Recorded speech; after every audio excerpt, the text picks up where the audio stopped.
Hello, everybody. This is Lucy here. I am supposed to be just starting this for Alice for her Soulful Pregnancy launch because it is my birthday. So I'm going to be disappearing off in a second. But for now, happy solstice, solstice blessings. I hope the sun is shining where you are, and I hope the foxgloves and the other wildflowers are waving in the wind at you.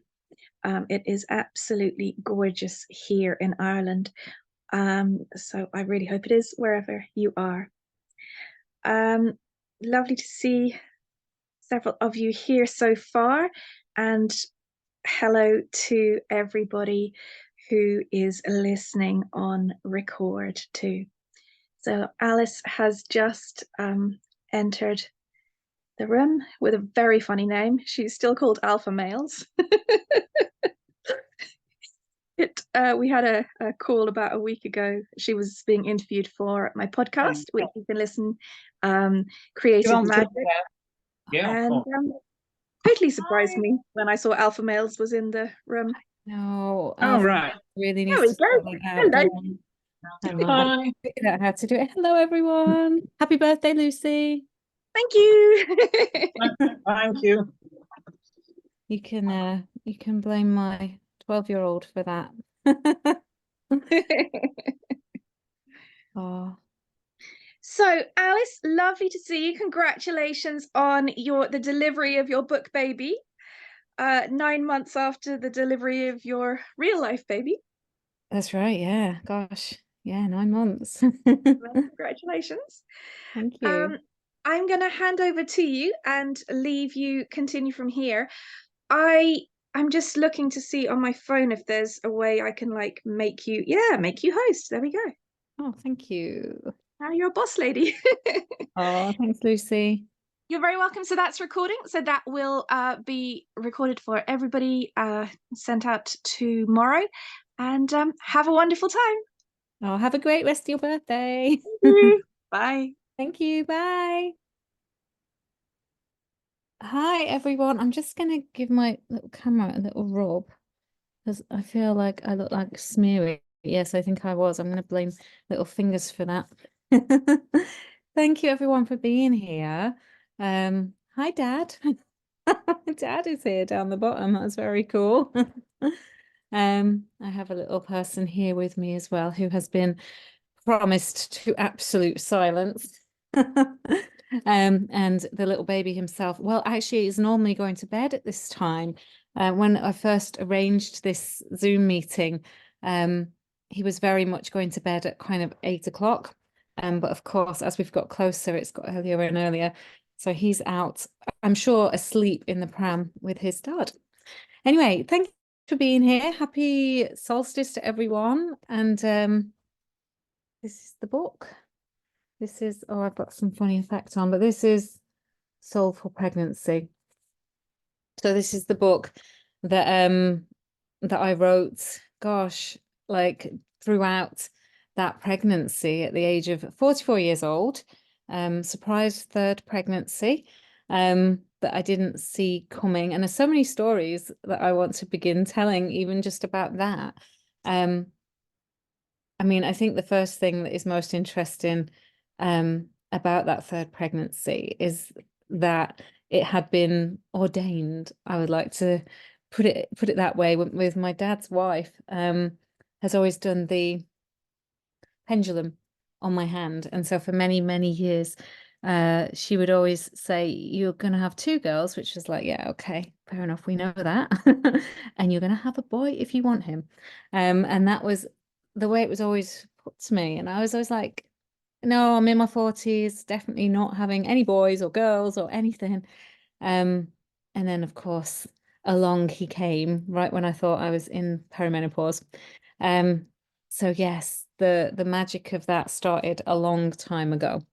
And one of the nicest things about writing this book, Soulful Pregnancy, was very much the fact that I got to write about things that I would have liked to have read back in my first pregnancy 12 years ago. And I remember when I was first pregnant the first time, so desperately wanting to write a book of guidance about pregnancy, but of course that was completely incompatible with my experience. I had no idea, where to even begin. I did write a book called A Soulful Mama's Pregnancy Journal. It seems such a long time ago. But I did write that book. But it was more of a day-to-day kind of experience of what that pregnancy was like. Very different, actually. Very first pregnancy vibes and everything going well, and me just being completely in adoration of the pregnant state. But yeah, this was different. This was different. Being pregnant at 44 was a very different experience and much more rigorous, and crazy. So I guess what we're going to do tonight is, well, first of all, welcome you all in. So thank you again for being here. It's been a little while as well since I've held space like this, so please be patient with me because I used to do this weekly. I'm slightly out of touch. But yeah, so what I thought we would do, and what I'm quite excited to do, is to look a little bit at the book, and then I want to do a meditation with you all, which I'm actually focusing on grandmother wisdom, which, if you have the book, is on page 87. It's week 20. But it was one of my favorite things that I felt compelled to write about. So the book in and of itself is a different theme each week that kind of were things that I was living through and experiencing. And so writing about them as I went along and sharing them in all kinds of different ways and working with creativity and spirituality. But the grandmother wisdom felt really deeply important from the beginning, from the beginning of the pregnancy, backwards through to my previous pregnancies, but also just the timeline of this pregnancy, because with this pregnancy, my grandmother, who was 101 years old, died. Very sadly, like a kind of within a week or so of me actually finding out I was pregnant. And it felt, I don't know, I look back on it now and it felt, I know sometimes they say that when there's a spiritual, the one in, one out kind of vibe. But I did feel very connected to her throughout the pregnancy, and particularly with that initial, I guess with the initial death. And the kind of, as and when I found out I was pregnant with him and was kind of sitting with that information and taking it on board, I felt like her presence was very much around me, as I talk about in the week 20 that I want to go through. But the other thing that I think is really interesting, and I think many of you will appreciate, because I expect most people here have already had their babies, maybe moving into grandparent stages themselves, as many people my age are. I have many friends my age who are grandparents. But it's the idea of the pregnancy is one thing, but it puts us in a chain of events, and that chain of events being the kind of the family tree, the eras within which we inhabit that are also part of the past, that kind of chain link of grandmas down to where we are and then onwards into the future. So hopefully what we'll be thinking about tonight from the book is something that everybody here can connect to in one way or another, whether they are a grandmother or potentially going to be one day, have a grandmother, or a grandfather, that kind of the idea of our ancestry, and how that plays out through pregnancy and or other life events, really. So before I begin, I just wonder if anybody has any questions or anything, just we'll probably do some questions at the end as well. But I just wonder if anyone has any questions about soulful pregnancy before we begin. If you don't want to speak, you can also put it in the chat box, which should be there. So any questions before we begin? I'm looking around, I don't see any movement, so I'm guessing there are no questions. Okay, all right, so I'm going to begin by reading the section of grandmother wisdom to you guys, just to give you a little bit of an idea what this book sets in process for the person. But I think what I'll do is I'll save the meditation till last. And if you have a pen and paper or want to run and get one now, that might be nice too, because we have some journal prompts, which would be quite good to work with. Okay. Right, so week 20, grandmother wisdom.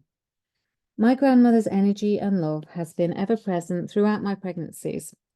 Even though she died a few days before I took this most recent pregnancy test, she has shown up in dreams, feelings, visions, and photographs of herself popping out of stacks of papers at timely moments.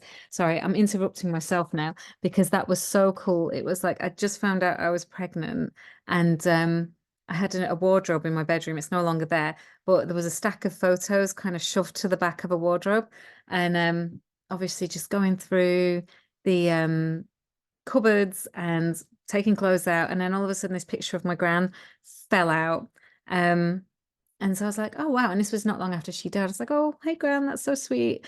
Put her back in the wardrobe, in the pile of photos, turned around, carried on doing whatever I was doing, turned back, and she'd fallen out again. And it was such a beautiful photograph of her. It was a photograph of her with her best friend where they were both laughing. And it came at a time when, I guess if I'm to be completely honest, the idea of being pregnant again felt quite heavy and quite scary. And then this light, gorgeous photo of my grandma just kept popping out of the wardrobe. And this was again just not long after she died. And it was like, okay, I'll take that. Anyway, sorry, interrupting my own writing. Okay. So I certainly feel her influence and hand in these circumstances. This is made more lovely by the fact that for at least the last 10 years, she was lost to a gentle dementia, always smiling and nodding and in some kind of awareness, but not fully my grandma. Upon her death, she's catching up, making herself known, being with me where she can. It was at her home years previously, 12 years previously now, that I experienced my first child in bed in my womb. That was actually a feeling of feeling the egg sort of embed in my womb. Sorry, repeating myself there, but I don't know if anyone ever has experienced that, but I definitely felt that with the first child, which was very cool. And that first child had all kinds of bizarre spiritual experiences, but I won't derail myself too much. Let's carry on. I pulled a tarot card and received an image of a woman holding an egg with a baby inside it. My American grandmother, still alive and kicking despite a stroke, bouts of respiratory failure, ongoing heart failure, pneumonia, and general old age, and yet fully in her mind has offered congratulations and remembers the smallest details about myself and my brother's babyhoods. Despite her physical failings and the ongoing rigors of old age, she holds so much of us within her memory and heart. This maternal line of knowing and this remembrance is a gift you are now participating in. Whilst we may be the newbies, the younger generations to undertake the task, our part in it is vital. This week, we will work with forging a creative connection with our beloved ancestors. These may be remembered loved ones, those still with us, the ancestral children that come next into the future, alongside those that we do not know, who in this moment we choose to claim. So that's just, obviously, we don't need to know every single ancestor we've ever had. We may not even know our grandmothers or our great-grandmothers to a very real extent, but there are certainly people within those timelines who perhaps are very much like us, or that we carry something into this life for them.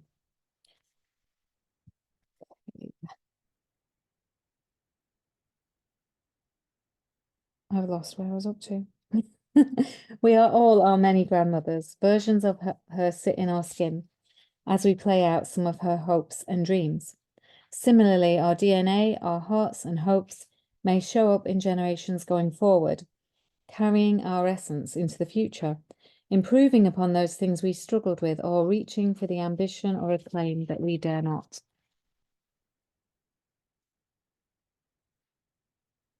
If you have a difficult relationship with your grandmothers or did not know them, you may choose to look back further. Call on ancient or known people from before more recent times, those who exist in your line, who are loving and good and who echo through your veins. Trust that somewhere, once upon a time, there was a soul like you with heartfelt love in your lineage. Call on that energy, that hope and potential to infuse you.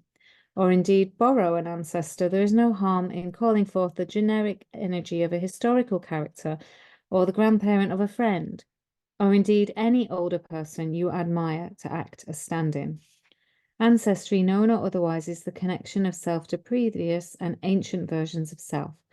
As we sit in a space of creating the next generation, we can call upon this moment to forge a connection more deeply, to enable power from the past and imbue hope for the future. So that is for every single week, we have a little introduction like that. So for example, other introductions might be the week before is self-acceptance. The week before that is dream life, so looking at your dreams. Week 17 is clarity. Time to look through. Week 15, challenges of purpose. The weight of other people's opinions. That was probably one of my favorite weeks to work up with, and probably one that is most useful at any point in life. The in between, navigating chaos, heightened spirituality, fertility rights, all kinds of things that we kind of work with through this book. So for working with this particular week, week 20, with this soulful practice, so we have a soulful practice and a creative practice for every week. The soulful practice is called remembrance. So I shall read this to you now. Modern day Western practices have us moving on quickly after loved ones have departed. Ancient ways would ask us to keep the energy and momentum of our beloved ones fresh. In remembrance, we conjure the very best of what has gone before. We connect to the guidance of our familial line alongside the wisdom that is carried in our DNA. Find ways to bring a little nod to your ancestors into your everyday. This may be the tending to things that they used to grow in your garden. Last year, I inadvertently grew pumpkins after my daughter's Halloween pumpkin seeded itself in a small space, when I left it out for the squirrels. I dedicated this surprise patch to my living American grandmother.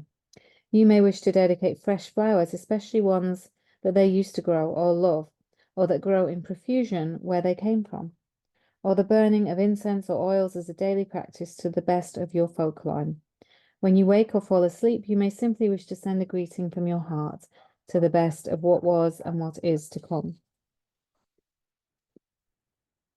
Excuse the very annoying and yappity dog that's walking along my street. It does the same thing every evening. I don't know if you can hear it. But yes, so the soulful practice, one of the things that I found most important about the soulful practices is that I didn't want to overwhelm women who are pregnant with, like, you have to do all these things every single week. And the soulful practice in particular, I wanted to be something that was really easy, that could almost be like a thought away, something that you could just be with, you know, in kind of your heart and your soul and the way you're interacting with your day, without necessarily feeling like you have to trawl and go get a piece of paper and a pair of scissors, or, you know, be doing things. It could just be something that you can honor with the breath, with the thought, with the dream, you know.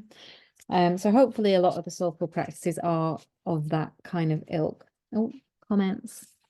Loved hearing grandmother wisdom, beautiful. This book would make a lovely gift for pregnant friends or family. Thanks, Kizzy. That's beautiful and applicable to all women, pregnant or not. That's the thing, is it really is. And I do think I could have just named this book 40 Weeks of Soulfulness or something, and kind of taken the theme out of it. And there's part of me that's like, oh, I should have done that. But I actually know that, yeah, that would be me trying to hit some kind of mainstream, kind of almost capitalist vibe, like, let's make the most money out of this one particular tome. But actually it's like, no, this was written heartfelt for pregnancy.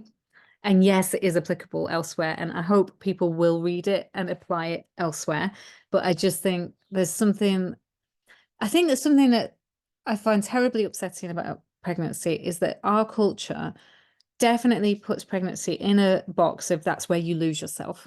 you lose yourself, and then you have to spend the rest of your life trying to get yourself back, whether it's your physicality or your mind, or you no longer have capability to do everything, or, you know, all these ways that pregnancy and childbearing and having a family and maternity and motherhood is denigrated, really, because we're constantly being told that we can never be enough after we've experienced those things. And it's heartbreaking. And so actually I found that I have become more myself through pregnancy, and maybe that's quite unique and unusual, but I've allowed that to happen. I've allowed myself to shift and change and be with all of that difference. And I'm really glad I have. And I still do my own thing, and I still make space. And I just thought that's a story worth telling to this particular audience, and to the pregnant woman who perhaps is in that place of being told that she can't and she isn't and she mustn't be, you know, and that perhaps this book will help her find the next version of herself, because it is that initiation into ourselves as not just pregnant, because that is temporary, but as mothers, and as the next level, and not even as mothers, honestly, just as ourselves. And that's where the creative aspect comes in, because we get to create ourselves differently with this new circumstance of having babies and children and families, but we still get to create ourselves anyway. So yes, totally applicable to all stages of life, but definitely a powerhouse for people who are going through that initiation, that kind of rite of passage that pregnancy is. And as I talk about in the beginning as well, you don't actually have to be pregnant. You know, I think there is room as well. There's so much room for different types of pregnancies, whether, you know, if you're adopting a child or going through IVF or coming to pregnancy through traumatic previous experiences related to pregnancies. You know, there's so much room for this book to hopefully kind of G you up and get you, you know, in your power, in your place. Oh, thank you. Christy has said, hi, Christy. As a mother of two and a former childbirth educator, I would have given this book to all my students and clients. And like Kizzy says, I'll buy this book for any woman I know, as it's a book like no other. No one has ever written something like this. Oh, as I have tons of books on pregnancy and childbirth. See, I don't know whether, thank you. I don't know whether anyone's written anything like this. I think the only thing that I know similar that I was probably slightly inspired by, and I've not read it for a long time, I read it when I was in my first pregnancy, was a book by Ina May Gaskin, but I can't really remember what that was about now.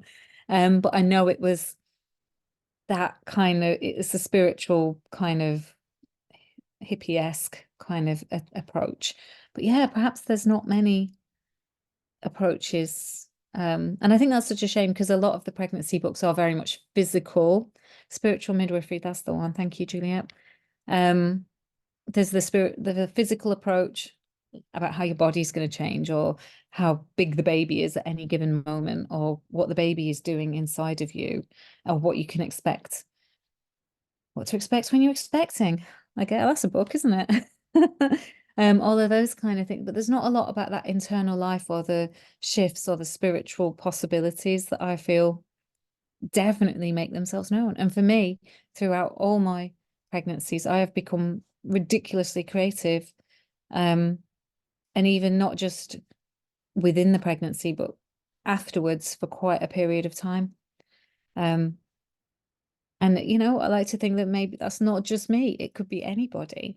And that creativity doesn't have to mean either being like me and writing loads of books or making it your career. It can just mean being creative in the ways in which we inhabit our lives, you know, the ways we have conversations, the ways we bake or cook or garden or work, the ways we run our businesses, or the ways we run our relationships. I feel that creativity spans all of that. Oh, Christy's saying, I met Ina May at a childbirth conference. I worked as a doula too and was a midwifery student, but didn't go in that direction. I hope this becomes a must-have for mamas to be as well. That would be that's a nice thought, isn't it? I would love to see this book on some shelves, and for doulas and midwives and things to use it or to recommend it would be, because I'm not an expert in I'm not a doula, I'm not a midwife or anything. I was very cautious about that when I wrote this book. I thought the last thing I want to be doing is giving people advice. And I think the only advice I ever give to anybody within this book apart from the kind of generic sort of spiritual things that we're talking about, the only advice I would ever give on child rearing is you have to go with your heart. You have to go with your intuition on every single thing that comes up. And that's what this book is aimed at, helping women and men and that, and people's partners as well who are involved in the child's life to get really close to your own intuition and then follow that and then put everybody else's opinions and all the guidebooks and all of that down. That's my only piece of parenting advice, is to be in your own intuition. So yes, I was very cautious whilst writing this book not to come off as any kind of expert on the process of the whole thing, but rather just let's get really spiritual and magical and creative with it all. Okay, so our creative practice for this week, for week 20, was celebrating our grandmothers. So this week we will be celebrating our grandmothers and the archetype of what a grandmother is with our creativity. If your grandmother was known for certain skills, baking, needlework, knitting, gardening, snappy dressing, do something in her honor this week. I just realized that's a terribly cliched list of old lady things that I wrote there, but hey ho, I shall let that go. Dig out treasured items, a piece of jewelry, a letter, a photograph, a recipe book, patchwork quilt, or painting. Create something inspired by it. Cook a recipe from the book for your cook a recipe from the book for your family. Make a frame for the photograph or recreate it in pencil or oil paints. Make a companion quilt or repurpose the jewelry. If you have no direct, healthy, or clear connection to what your grandmother might have created or how she may have expressed herself, then lean into the energy of her generation. Explore how she or other loving women of that time might have lived and the creative pursuits available to them. Find ways to emulate their works within your own, stitching and pasting a celebration of the past that resides with you into your modern life. So it's all about taking something from the past that we've seen or that we've witnessed or that we're aware of that perhaps our grandmothers or great-grandmothers would have done and pulling that through to the present. And I was just thinking as I was reading that, what did I do?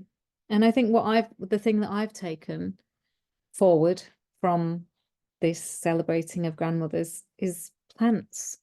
So I've now, since this pregnancy, in other, obviously I've done all my writing and forever writing different books, but I've also become quite obsessed with houseplants and have been spawning many baby spider plants. I mean, I've said to my kids, we're like, seriously, if all else goes wrong, I'm going to be selling spider plants. I'm going to have so many spider plants I can make a serious living from it soon. But yeah, and it's interesting. A couple of my spider plants started spawning their little spider babies as I was pregnant. And it's just carried on. But it was almost like the plants were like, oh, is this what we're doing now? We're reproducing, and I can't move for baby spider plants, honestly. But now I've started taking cuttings off things and creating my own house plants, and yeah, and I've got some of my granny's house plants around the place, which I'm taking care of and attempting to spawn them onwards as well. So that's my little thing that I do, and whenever I do it, I feel like I'm honoring my grandmothers. I try and do outside gardening, but I'm not as good at that. I just seem to not have the green finger yet, but I've done a lot better this year, especially in terms of pansies. I have got pansies everywhere, but maybe they're easy. I also have a little herb garden that I've finally put in, which feels very witchy, and I like that very much. But there again, this is all feels like it's come about from this conscious decision to be more creative, to embrace something that my grandmothers would have done. And both of my grandmothers were always very green-fingered, always lots of plants, always growing the vegetables. Actually, that really is the next level for me when the kids are a bit older. I would love to grow some veggies and get proper green-fingered, but that's just my way of carrying that one forward.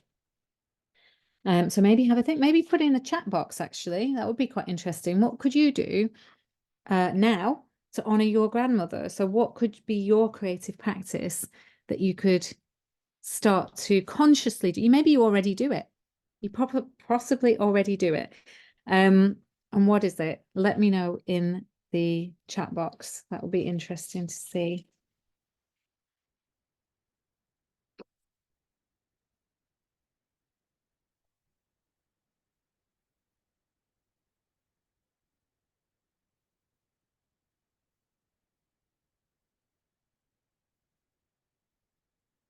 Not sure. Oh, Nikki's saying it's a very magical book. Hi, Nikki. I love the quiet moments of reflection in each chapter. You encourage such thoughtfulness, time to stop and connect through making. Thank you. Well, you were there for the ride. Nikki and Kizzy were there for the ride. So Nikki is the artist of this beautiful front cover. And I'm sure you may also know she's the artist of Rebel Heart Tarot. So she was there from day dot with the pregnancy and being and Kizzy, my literary agent, both of them, and my dad. You were around right from the beginning. You was very aware from day dot. But all these people super supportive. And have helped influence actually this book a great deal. So Kizzy said, my grandmother loved to sing and I love singing too. Yes. So something like that. It's so simple. It's just like start singing. Definitely just start singing. There's like no pressure there. It's sing in the shower, put different music on and sing along. You don't have to become like a great singer. I always want to be a great singer. My daughters are both amazing singers and I sit with them sometimes and I try and sing and I just really can't. I can just about hold a tune, but they have like that beautiful sound to their voice that sounds proper and professional. And I can make it sound okay. But yeah, but it's yeah, you don't have to be like a professional. You can just sing. I bet you have a nice voice anyway, Kizzy. Nikki's screen camera isn't working. She's having a Mercury retrograde moment. Yes, but Nikki, what would you do to honor your grandmother? Juliet, baking bread and growing berries. Oh, growing berries. Yeah, I love raspberries. I think if I grew raspberries, I'd be in trouble because I'd just eat them all and I'd be on left very, very quickly. Both my great grandmothers strongly influenced me. What is it I think there's something about grandmothers that just feels so much more connected. Like I love my mother. Is she in the room? If you are, Mom, I love you. I don't think she is, but there is something about grandmothers. Maybe it's that removed thing. You're not having to live like on top of each other in the same way. I don't know, but there's something super inspirational about grandmothers and great grandmothers. It's intriguing. And it's interesting how you can be influenced by somebody so previous from a completely different generation. But I love seeing it. I love seeing it with obviously with my kids and then their grandparents. It's just a completely different and magical relationship. So Janice, I hope I'm pronouncing your name right. I am actually doing a land ceremony tomorrow for my family's business. My grandmother was the matriarch of the company since my grandfather, who started the company, died almost 30 years before. I plan to wear, and then I can't seem to scroll down. Let me just see if I can. Okay, I plan to wear some of her jewelry. Yes, she was definitely a businesswoman, not a traditional grandmother. I love that. I've got my grandmother's, oh, without giving you the middle finger, got her ring on. That stays on there all the time. I never met my maternal grandmother. She died when my mom was 8. And all my grandparents lived in another state, but my mom has a green thumb. I formally killed everything. And this year I have grown a lovely herb garden as well. My mom is quite old and still loves her gardens.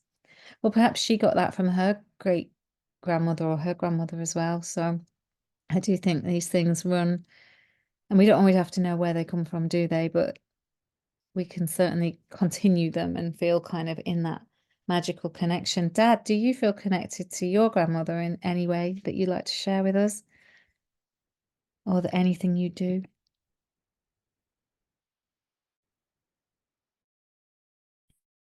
Okay. This space, having sat with grandmas and the idea of grandmas, and we are going to do a lovely meditation for that as well, that perhaps as we move on into the next day or so, just bringing that energy closer, seeing if we can really feel into it, and just see what it brings up for us. Nikki says, my grandmother was the biggest support, so much love and always there to help with a problem with no judgment. I think I carry that on. Oh, you absolutely do. She wasn't a maker in the art way at all, but she created a huge, connected, loving family and stretched out to friends, kind of magical. I love that, Nikki, because you're obviously like you're a proper artist.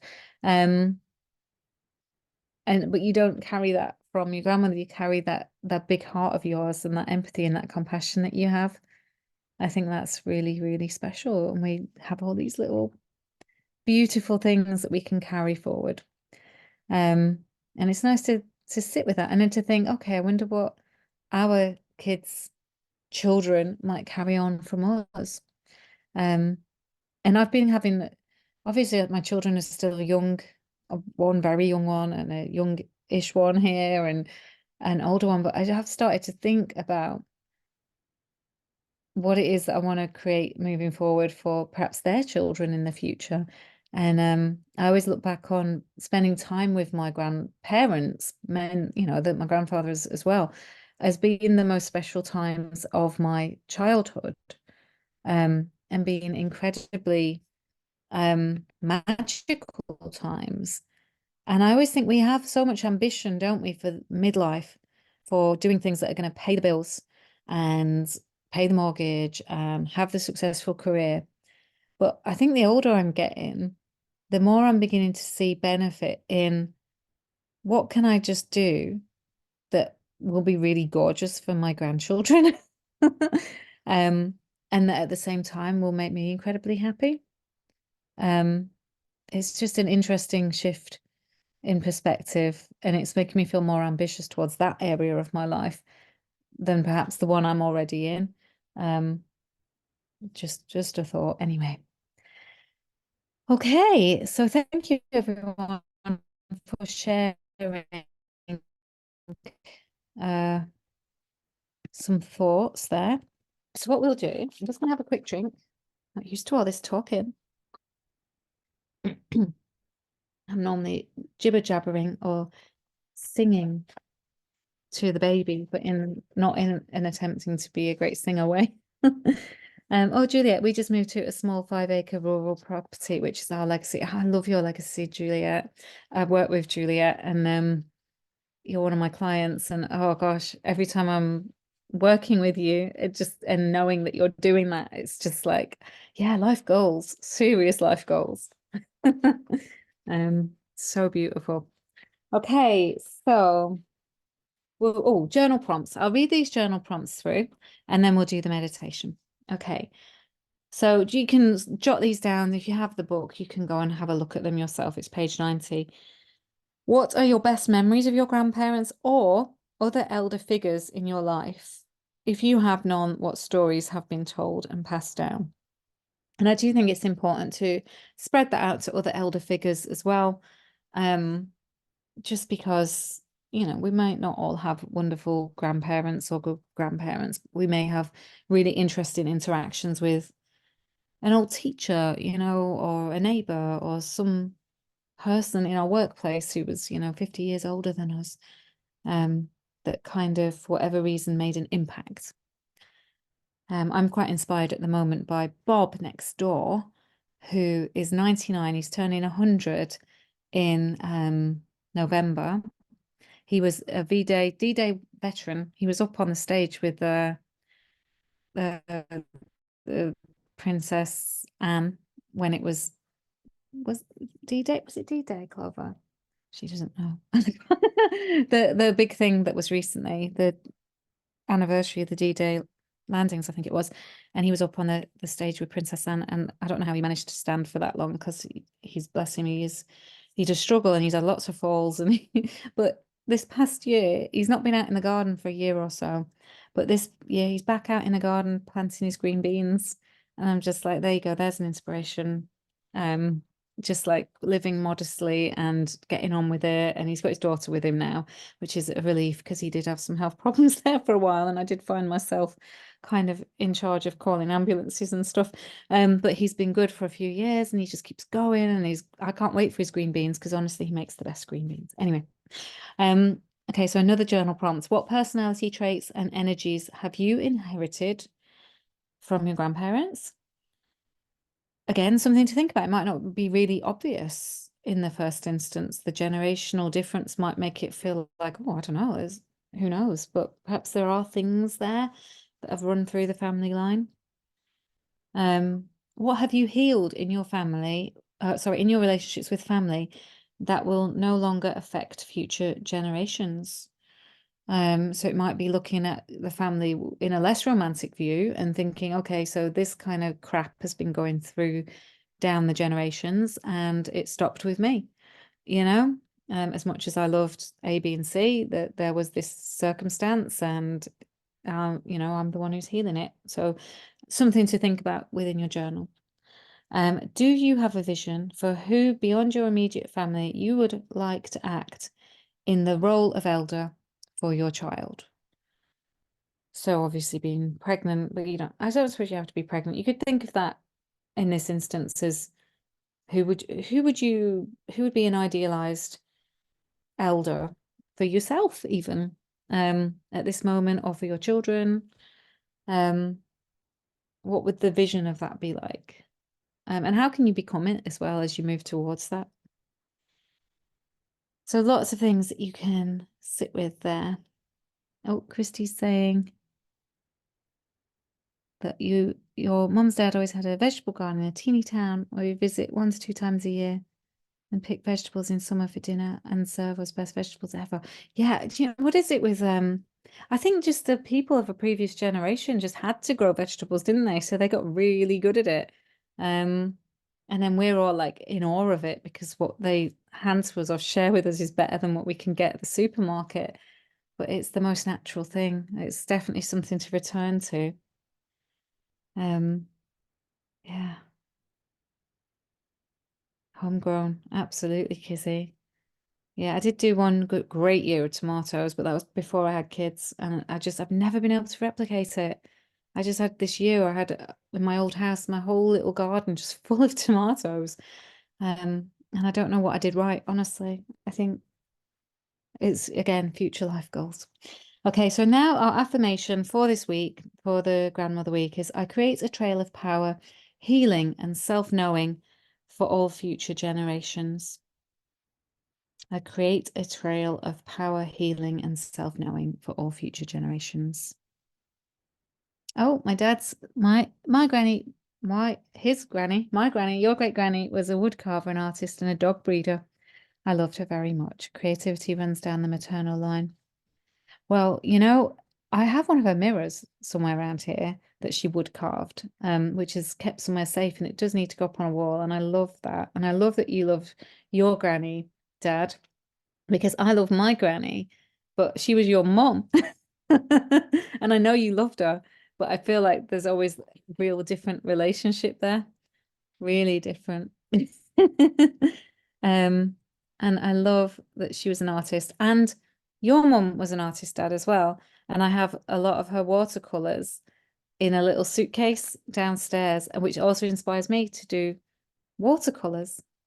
And you do watercolors, so it's all just, yeah, it's lovely. Dog breeder, no, thank you. I'm having enough trouble with the one dog I've got, but it's a nice thought. Okay, right. You okay? Yeah, Grandpa's there. Sorry. Dad, Clover says hi. Oh. Okay, so we're going to do meditation now. Which is I've called it an active meditation. So we don't have to go like deep down into it. But I'd just say just listen to what I'm saying. I'll read it all through. It's the kind of meditation that you might want to take away and then do in your own time, in your own space as well. You might want to do it whilst walking, whilst being in your vegetable gardens or your park or whatever it is. Okay, so if you can feel free, if you want to turn your screen off to have some privacy, that's fine. And just begin by taking a couple of lovely deep breaths, closing your eyes. And we're going to be moving into this space, which the meditation is named Sitting with the Grandmothers. So we are really calling our grandmothers in. So on that spiritual, soulful, sacred level as well, we are actually let's hope that we have some energies come to us if we're welcoming of that, if that's something we're comfortable with. Okay. So just allowing any thoughts, any overthinking, any kind of anxiety to just drop away, and we're moving into a place that feels more heart-led. Taking another couple really deep breaths.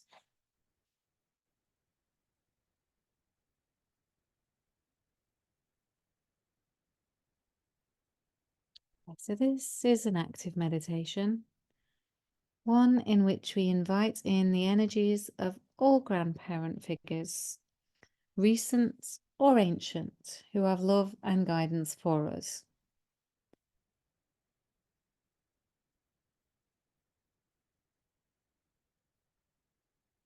So you may wish to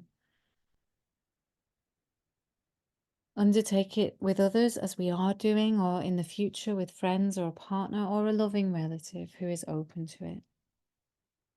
And perhaps when you do this meditation again in future, or perhaps after you have done this meditation, you might wish to gather some remnants of the past, if you have any,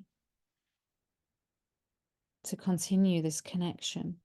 And this could be old photographs, heirlooms, names written on paper, or if none of that is available, simply lighting a candle and some incense, playing some easy music that reminds you of the great echoing past, and enjoying a warm drink. The intention here is not to raise the dead. This is not a seance of any kind. Rather, it's an opportunity to welcome in loving wisdom, guidance, and support. This will arise in the form of insights, magical happenings, synchronicities, surprise guidance, and through your own thoughts and dreams.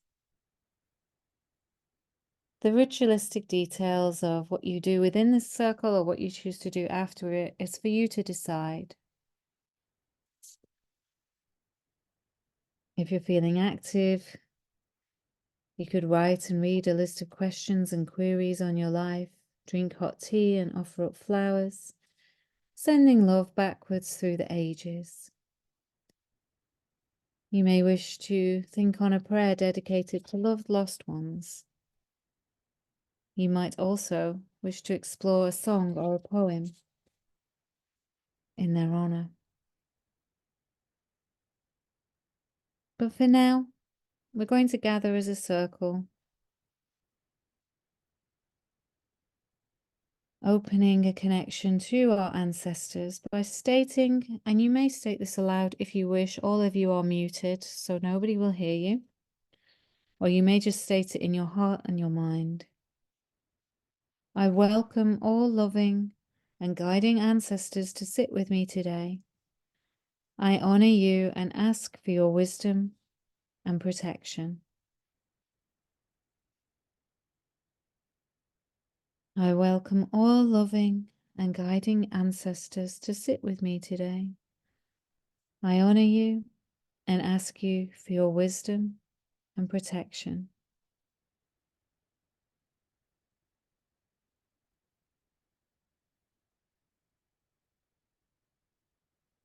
And then just in your mind, making space, you might want to imagine that you are in a beautiful room. Perhaps you are on a beach, perhaps you are in a woodland or a meadow. But within this space, you are creating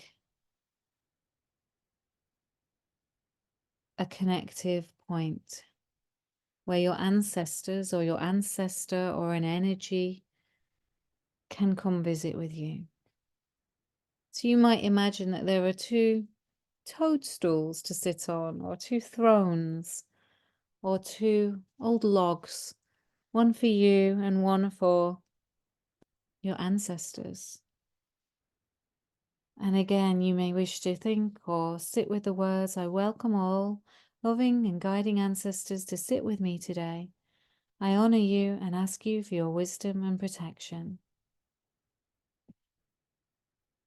And so just feeling into this space that you find yourself in,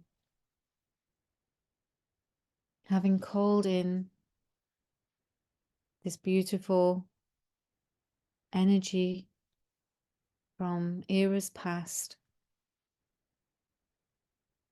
and just allowing the space to fill with whatever feels like it needs to come forward. And so I'm going to just be quiet for just 1 or 2 minutes, just to allow that space to be filled and for you to experience what comes as that space fills. So it may be that you have a feeling, words may come to you, music, thoughts, images, or it may just be that you sit and enjoy the peace and quiet. You'll receive whatever you need to receive in this space from your beloved ancestors. So just take this moment now.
And just before we close down this space with your loving and guiding ancestors, you may wish to just offer or ask a question or ask for guidance or support or help on any particular situations that are personal to you that you are living through. So just take a quick moment now to offer that out to them, not expecting anything back in this moment, but allowing that to rumble and ruminate.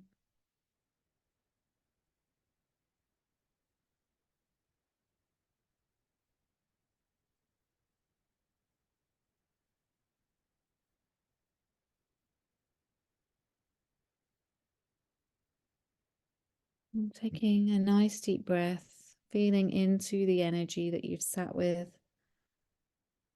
being open to that energy, moving and transmuting and transforming over time, perhaps connecting with you more.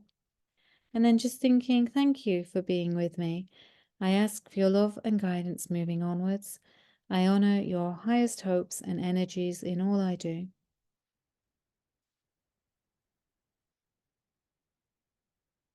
Trusting that the spirits of your ancestors and their love will find ways to filter into your everyday life.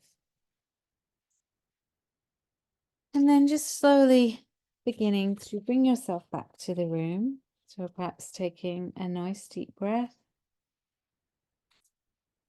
wiggling fingers and toes, and shake it off.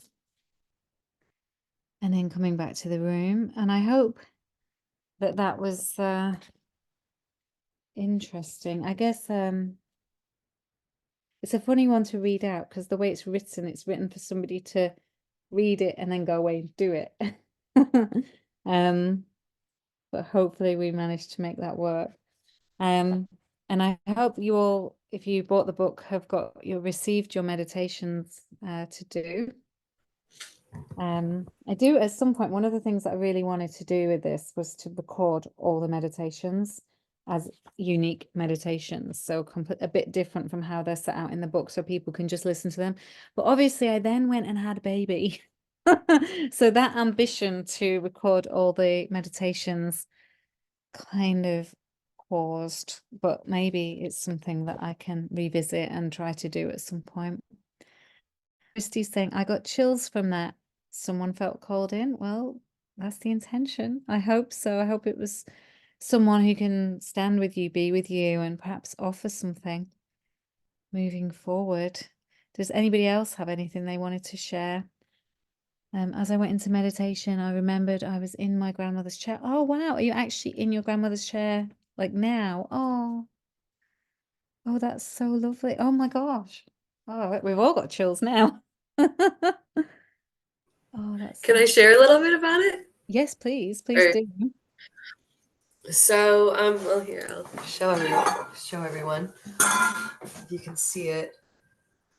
That's like a throne. Yeah, it is very much like a throne chair, and it's really funny. When my husband and I went to meet my grandmother, when he was meeting my grandmother for the first time, we went to the front room. These chairs were in the front room. And we were sitting there and she was like interrogating him. And so it was just kind of, it felt very much like a king and queen chair. So when she passed, I felt very called to bring these chairs, and this is actually my ceremony space, and bring them into my ceremony space. And they've now, been my ceremony chairs. So. Oh, that's amazing. And yeah, I'm so glad you're sat on your grandmother's chair. That is, and it is an epic chair. It looks like it's got wings or something in it. It looks incredible. It's beautiful. Yeah, I know. Here, I'll let you look at it a little longer, I guess. Yeah, it almost looks like, oh yeah, wow. It almost looks like a goddessy kind of thing going on in the middle. Yeah, and I don't know if the seat is a little different. Oh wow, I've never seen a chair quite like that. Actually, I'm going to show you the back because the back's really cool too. Oh wow, That's actually there's like phoenixy kind of vibes going on. Yeah. Wow. I think that chair says a lot about your grandmother. Which is funny because, like I said, she was very business and not a lot of emotion. But I think actually what's really fascinating, I'll share a little bit more. I did do some healing work with her once she was towards the end and transitioning, and I actually have talked a lot to her when she was transitioning as well as after. And yeah, she's who I talked with today. So it's been really wonderful to connect to her after life, because then she can be more open than she was in her physical form. So it's been quite powerful to be able to connect with her as she was transitioning and then after she transitioned. I think that's really interesting, isn't it? And I think it's really interesting how we can feel more connected to people once they're no longer with us, which seems obviously kind of counterintuitive, but maybe there is something about when you're released from this body and all of that. We talk about the layers that we put, and I talk about it a lot in this book, the layers that we put on top of ourselves that we then have to slough off and slough off and slough off over and over and over again. But really, I guess we never really get to the bottom of that until perhaps that point of transition. And then maybe that's maybe why I felt so connected with my grandma whilst writing this book, and the fact that I'd become pregnant at the same time she passed, and having not really been closely connected to her for a while because she was in dementia. Yeah, there's an opportunity there.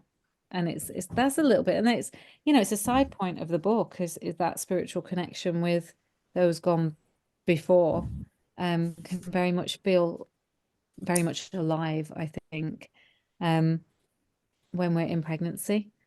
And that their wisdom can become a part of our own intuition, which I think is really, again, interesting.